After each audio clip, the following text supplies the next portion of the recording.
Bonjour à toutes et à tous et bienvenue dans cette nouvelle vidéo. Il y a un an de cela, je ne sais pas si vous vous souvenez ou si vous étiez présent, mais j'avais tourné une FAQ dans laquelle je vous demandais en fait de me poser des questions sur moi, sur mon entreprise, etc. Il y a donc quelques jours, je vous ai demandé exactement la même chose sur Instagram et donc dans cette vidéo, je vais répondre aux questions que vous m'avez posées. Et également, il y a pas mal de questions à laquelle je ne vais pas répondre tout simplement parce que j'y ai déjà répondu dans la première FAQ, donc si vous ne l'avez pas encore vue, je vous invite à aller la voir et je vous mets une petite fiche juste là. N'oubliez pas d'être abonné à cette chaîne YouTube et on est parti. Alors première question toute simple, quelle est ta monnaie royale préférée? Il y a pas mal de monnaies royales que j'aime bien, après c'est pas non plus mon thème de collection, mais si je devais en citer une seule, je dirais les écus. Les écus classiques de Louis XIV, Louis XV, Louis XVI, c'est vraiment des belles monnaies, des monnaies que je trouve vraiment très intéressantes et voilà, vraiment des monnaies royales que j'aime beaucoup. Deuxième question qui va faire un petit peu débat et s'il vous plaît, vous pouvez en débattre dans les commentaires mais ne vous insultez pas non plus, c'est est-ce que tu es pour ou contre la détention en France?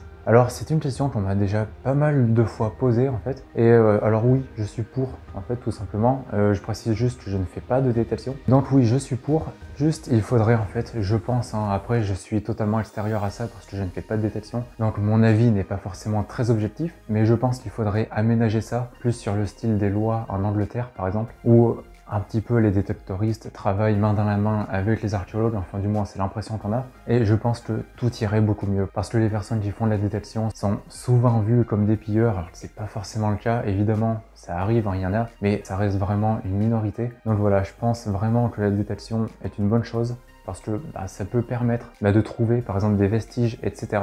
Mais d'un autre côté, il faudrait que ce soit mieux encadré, et comme je l'ai dit, plus sur le style anglais, plutôt que sur cette manière française qui, à mon avis, n'est pas forcément bonne, puisqu'il y a des fois des personnes font des très belles trouvailles. Le problème, c'est qu'ils n'en parlent pas, donc ça profite pas à tout le monde. Et ils en parlent pas uniquement parce qu'ils ont peur de partir en prison. Donc voilà, je pense qu'il faudrait vraiment aménager tout ça, rendre ça, on va dire, plus vivable pour tout le monde et mieux encadrer surtout. Après, comme je l'ai dit, c'est mon avis, c'est ce que je pense personnellement. Mon avis n'est pas forcément le meilleur, c'est pas un avis non plus objectif parce que je ne fais pas de détection.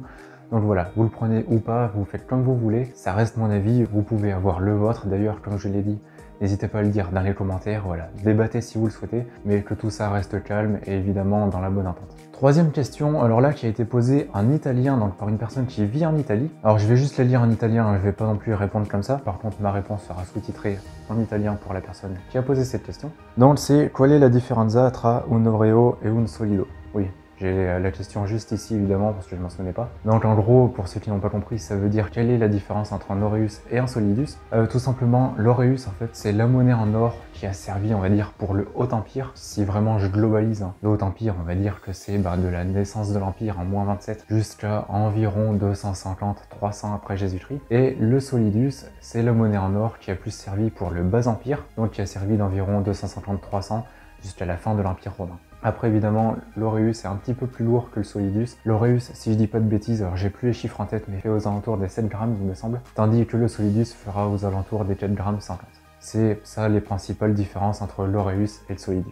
Quatrième question à laquelle j'ai déjà répondu, est-ce que tu fais de la détection? Alors non, je n'en fais pas, j'en ai déjà fait par le passé.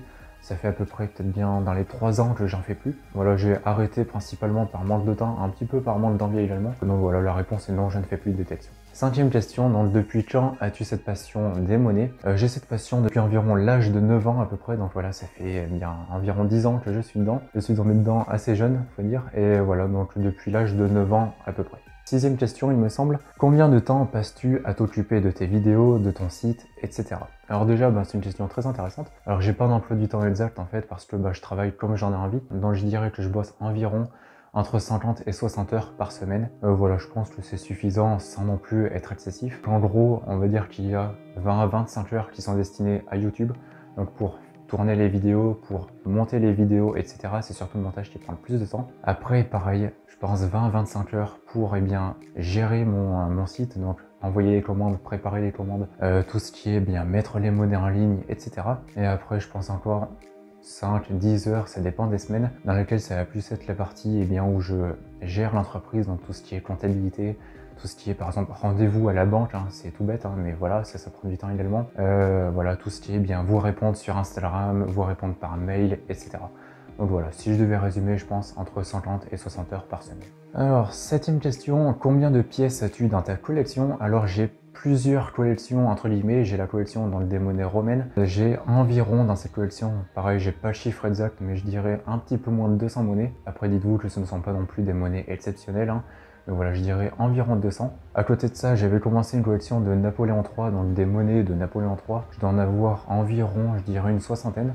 Donc à côté de ça, j'ai quelques monnaies royales, quelques monnaies féodales et quelques monnaies gauloises. Là c'était plus au niveau du coup de cœur, voilà, c'était pas vraiment des collections non plus. Et à côté de ça également, j'ai investi il y a quelques années dans les métaux précieux, donc dans l'argent et dans l'or, ce qui fait que j'ai entre guillemets une collection de monnaies en argent. Donc je dois avoir environ 2 kg d'argent il me semble, et après j'ai quelques pièces d'or en plus. Donc voilà en gros. Ça nous amène à la nouvelle question.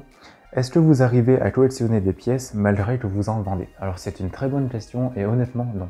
En fait, j'ai beaucoup de mal à me dire, bah cette pièce, je vais la garder pour moi au lieu de la mettre sur mon site. Il y a des fois, j'aimerais le faire, mais je préfère en fait laisser passer Empire des Monnaies d'abord, plutôt que laisser passer ma collection personnelle d'abord. Parce que je préfère vraiment améliorer mon entreprise, plutôt que juste penser à moi en fait, et penser à ma collection, ce qui n'a pas réellement de but pour l'instant. Donc voilà, pour l'instant en fait, ma collection est plus en suspens plutôt qu'autre chose. J'y reviendrai d'ici quelques temps lorsque je pourrai le faire, et lorsque j'en aurai un peu plus envie. 9e question, combien de monnaies as-tu vendu depuis que tu as ouvert ton site? Honnêtement, je sais pas, parce que il y a les monnaies qui sont en rupture de stock évidemment, mais pour plusieurs monnaies, par exemple pour les monnaies françaises, eh bien derrière chaque monnaie il va y en avoir peut-être une vingtaine, ça dépend évidemment du type, etc.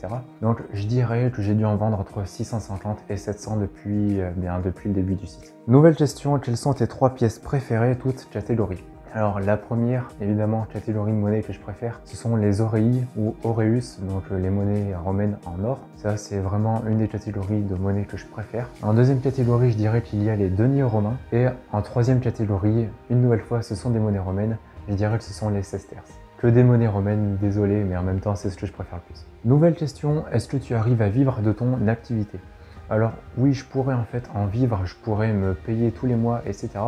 Mais je ne le fais pas tout simplement parce que, comme je l'ai dit dans une précédente question, je préfère tout investir dans Empire des Monnaies, plus privilégier l'entreprise plutôt que me privilégier moi, du moins pour l'instant, parce que c'est comme ça que j'arriverai à bâtir quelque chose et c'est surtout comme ça que j'arriverai à avancer le plus vite possible. Voilà, c'est pas en piquant dans la caisse que je vais réussir à avancer rapidement.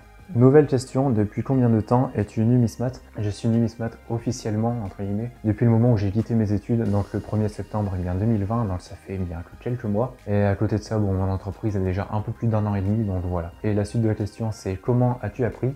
J'ai appris en regardant des vidéos, en regardant des documentaires, en lisant des livres et en parlant donc avec des numismates, avec des archéologues, etc. J'ai vraiment appris tout seul et en m'aidant des autres. Alors, nouvelle question, est-ce que tu penses que le marché des monnaies est en hausse? Alors déjà, ça fait pas longtemps que je suis dans le domaine, ça fait que 1 an et demi que j'ai vraiment une entreprise dans ce domaine-là. Et je vais faire un petit peu une comparaison bizarre, mais les monnaies, c'est pas un produit de nécessité, donc on peut plus l'approcher d'un produit de luxe par exemple. Pas pour toutes les monnaies, hein, mais pour certaines. Et même en dépit du Covid, eh bien l'industrie de luxe, donc comme LVMH, comme Kering, etc., eh bien, ce sont des groupes qui ont eu le vent en poupe, qui ont eu des hausses, même si ce ne sont pas des produits qui sont forcément de nécessité. Et à côté de ça, eh bien, on a vu que les gens investissaient beaucoup dans les valeurs refuges parce qu'ils avaient peur par rapport à la crise. Donc, si on en revient aux monnaies, les monnaies, eh bien, ça peut être à la fois un produit de luxe, comme je l'ai dit, et ça peut aussi être à la fois un produit d'investissement, parce que si vous regardez, eh bien, par exemple, un sac LV, je sais pas combien ça vaut, mais on va dire environ 500 €.